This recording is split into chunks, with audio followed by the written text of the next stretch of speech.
Telangana building rules లో కీలక మార్పులు చోటు చేసుకున్నాయి. టీడీఆర్ వినియోగంపై ప్రభుత్వం కొత్త మార్గదర్శకాలు విడుదలయ్యాయి. 21 మీటర్లకు పైగా ఉన్న భవనాలకు హైరేజ్ గా గుర్తిస్తారు. 750 2000 చదరపు మీటర్ల ప్లాట్లలో 18 నుంచి 21 మీటర్ల భవనాలకు టీడీఆర్ తప్పనిసరి చేశారు. నాన్ హైరేజ్ బిల్డింగ్స్ కు టీడీఆర్ ద్వారా సెట్ బ్యాక్ సడలించారు. హైరేజ్ భవనాల్లో 10% వరకు సెట్ బ్యాక్ రిలాక్సేషన్ కు అనుమతి ఇచ్చారు. 40 ఫీట్ రోడ్ వద్ద 3 అదనపు అంతస్తులకు అనుమతి ఇచ్చారు. 60 ఫీట్ రోడ్ వద్ద 4 అదనపు అంతస్తులకు అనుమతి ఇచ్చారు. 80 ఫీట్ రోడ్ వద్ద 5 అదనపు అంతస్తులకు అనుమతి ఇచ్చారు. 10 అంతస్తుల భవనాల్లో టీడీఆర్ వినియోగం తప్పనిసరి చేశారు.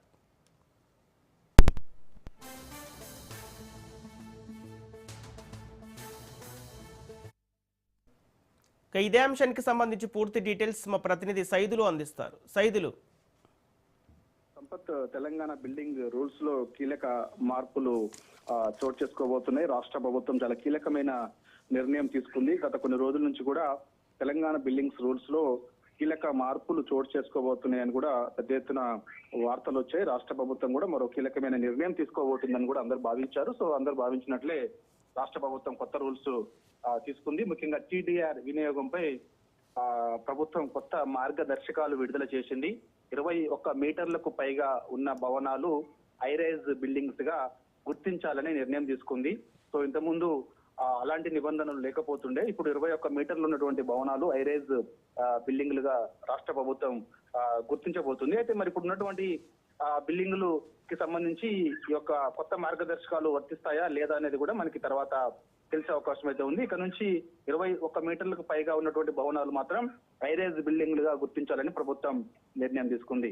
750 నుంచి 2000 చదరపు మీటర్ల ప్లాట్లలో, అదేవిధంగా 18 నుంచి 21 మీటర్ల భవనాలకు టీడీఆర్ తప్పనిసరి అని చెప్పేసి కూడా కీలక నిర్ణయం తీసుకుంది. గతంలో 81 నుంచి 21 మీటర్ల భవనాలకు టీడీఆర్ వర్తించలేదు, కానీ ఈసారి మాత్రం వర్తిస్తుందని చెప్పేసి కూడా చెప్పడం జరిగింది. ఇక నాన్ హైరైజ్ బిల్డింగ్స్ కు టీడీఆర్ ద్వారా సెట్ బ్యాంక్ సడలింపు అని చెప్పేసి కూడా ఒక కీలక నిర్ణయం రాష్ట్ర ప్రభుత్వం తీసుకుంది. హైరైజ్ భవనాల్లో 10% వరకు సెట్ బ్యాక్స్ రిలాక్సేషన్ కు అనుమతి అని చెప్పేసి కూడా ఇస్తున్నామని కూడా చెప్పడం జరిగింది. కాబట్టి ఇక 2000 చదరపు మీటర్లకు పైగా ఉన్నటువంటి ప్లాట్లలో అదనపు అంతస్తులకు మరో అవకాశం ఇస్తున్నామని కూడా చెప్పడం జరిగింది.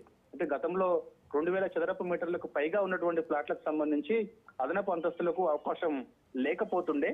సో ఇప్పుడు ఇస్తున్నామని కూడా ప్రకటన చేయడం జరిగింది. ఇక 40 ఫీట్ రోడ్ వద్ద 3 అదనపు అంతస్తులకు అనుమతి ఇవ్వాలని చెప్పేసి కూడా నిర్ణయం తీసుకుంది. ఈ యొక్క కొత్త బిల్డింగ్స్ సంబంధించినటువంటి రూల్స్ లో భాగంగా ఈ నిర్ణయం తీసుకోవడం జరిగింది. సో ఇక 80 ఫీట్ రోడ్ వద్ద అదనపు అంతస్తులకు కూడా అనుమతిస్తున్నామని కూడా చెప్పడం జరిగింది. సో ఇక కొత్త రూల్స్ లో భాగంగా కొంత రియల్ ఎస్టేట్ రంగం కూడా పెరిగే అవకాశం ఉంటుందని కూడా చెప్తున్నారు. మనకి కోకాపేట ఏరియాలో, ముఖ్యంగా ఐటీ సెక్టర్ పరిధిలో ఉన్నటువంటి ఏరియాలో మనకి ఈ యొక్క రియల్ ఎస్టేట్ విపరీతంగా పెరిగే అవకాశం ఉందని కూడా చెప్తున్నటువంటి పరిస్థితి కనిపిస్తుంది. 10 అంతస్తులకు పైగా భవనాల్లో టీడీఆర్ వినియోగం తప్పనిసరి అని కూడా చెప్తున్నటువంటి పరిస్థితి కనిపిస్తుంది. కాబట్టి 20 అంతస్తులకు పైగా భవనాలకు 5% టీడీఆర్ లోడింగ్ అని కూడా చెప్తున్నారు. కాబట్టి ఆక్యుపెన్సీ సర్టిఫికేట్ కు ముందు మిగతా 50% టీడీఆర్ సమర్పణ కంపల్సరీ చేయాల్సిందిగా ఈ కొత్త రూల్స్ లో భాగంగా తీసుకొచ్చారు. వచ్చిన రూల్ ఏవైతే ఉన్నాయో ఆ రూల్స్ వెంబడే అమల్లోకి వస్తాయని కూడా రాష్ట్ర ప్రభుత్వం కీలక నిర్ణయం తీసుకొని జీవో విడుదల చేసింది. Okay, right, thank you Saidulu.